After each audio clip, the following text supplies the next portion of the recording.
Mesto Nitra koncom roka strategicky rozmiestnilo 17 kusov život zachraňujúcich automatických externých defibrilátorov. Automatické externé defibrilátory sú umiestnené v exteriérových skrinkách, ktoré sú vyhrievané a odvetrávané, a v prípade, že nás operačné stredisko vyzve k ich použitiu, stačí pristúpiť ku skrinke, stlačiť nasledovné tlačidlo, vysunie sa nám samotný AED defibrilátor, ktorý si vezmeme, chytíme ho do ruky a taktiež zoberieme so sebou aj bezpečnostnú sadu KPR a detské elektródy.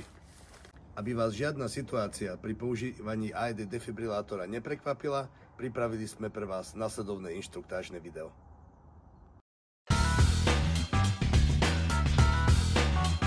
Toto AED je niekde vo vašej blízkosti. Určite ste počuli, že použiť AED je bezpečné. Poďme si ale spoločne ukázať, ako správne rozpoznať zastavenie obehu a ako ho bezpečne naozaj použijeme.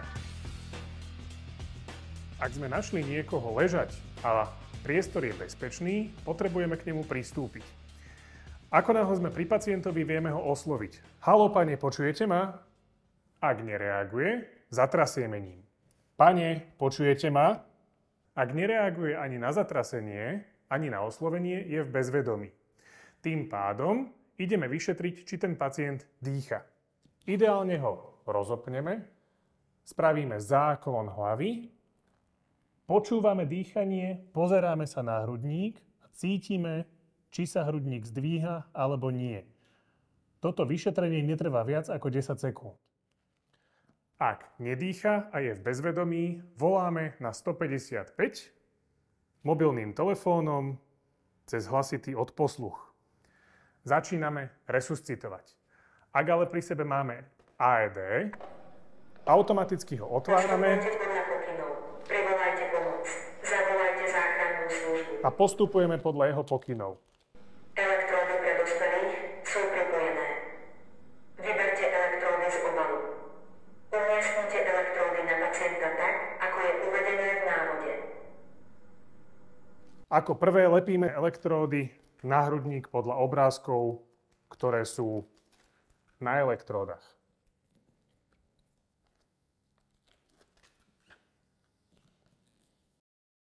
Nedotýkajte sa pacienta. Rytmus sa analyzuje. Keď nás AED vyzve, aby sme sa nedotýkali pacienta, lebo ide analyzovať rytmus, nedotýkame sa ani my, ani nikto iný pacienta. Počkáme, kým prístroj vyhodnotí, či sa ide podávať výboj alebo nie. Odporúča sa použiť výboj. Nedotýkajte sa pacienta. Stlačte blikajúce tlačidlo. Výboj realizovaný. KPR vykonávajte podľa pokynov. Položte ruky na hrudník pacienta. Ruky držte rovno. Vykonávajte kompresie rýchlosťou metronómu. Následne sa riadime pokynmi a popri tom stláčame hrudník. Hrudník stláčame vystretými rukami, ktoré máme položené v strede hrudníka a tlačíme na hrudník hrotom našej dlane. Hrudník stláčame do hĺbky 5 až 6 cm, nie menej, nie viac, rýchlosťou 100 až 120 za minútu a hrudník dokonale uvoľňujeme. Toto vyhodnocovanie rytmu sa deje každé 2 minúty. Ak sa máme s kým striedať, môžeme sa v kompresiách striedať. Ak nie, vykonávame kompresie sami. Ak sme trénovaní na umelé dýchanie, vieme do pacienta dýchať tým, že po 30 stlačeniach spravíme záklon hlavy, zapcháme nos a spravíme 2 vdychy. Po 2 vdychoch opäť stláčame hrudník.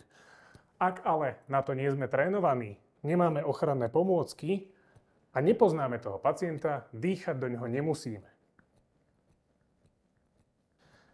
Výhodou tohto AEDčka je, že displej je stále viditeľný, lebo je podsvietený a elektródy, ktoré lepíme na hrudník, sú od začiatku pripojené k prístroju a stačí ich len nalepiť. Ďalšou výhodou tohto defibrilátora je rýchle nabitie. Nabíja sa len 6 sekúnd a je dokázané, že čím rýchlejšie sa pacientovi podá defibrilačný výboj, ak je indikovaný, tým má vyššiu šancu na prežitie.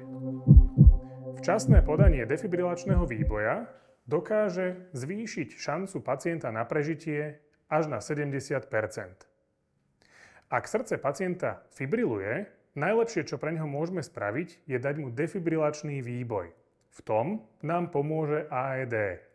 AED je maximálne bezpečné aj pre nás, aj pre pacienta a mimoriadne jednoduché. Stačí ho otvoriť a riadiť sa pokynmi, ktoré nám dáva. Počas používania samozrejme vykonávame kompresie hrudníka. Snažíme sa ich robiť čo najviac neprerušovane, rýchlosťou 100 až 120 krát za minútu, k čomu nám pomôže metronóm, do hĺbky 5 až 6 cm, nie menej, nie viac, a dokonale pritom uvoľňujeme hrudník. Keď nás AED vyzve, aby sme prerušili kompresie hrudníka, nedotýkame sa pacienta ani my, ani nikto iný.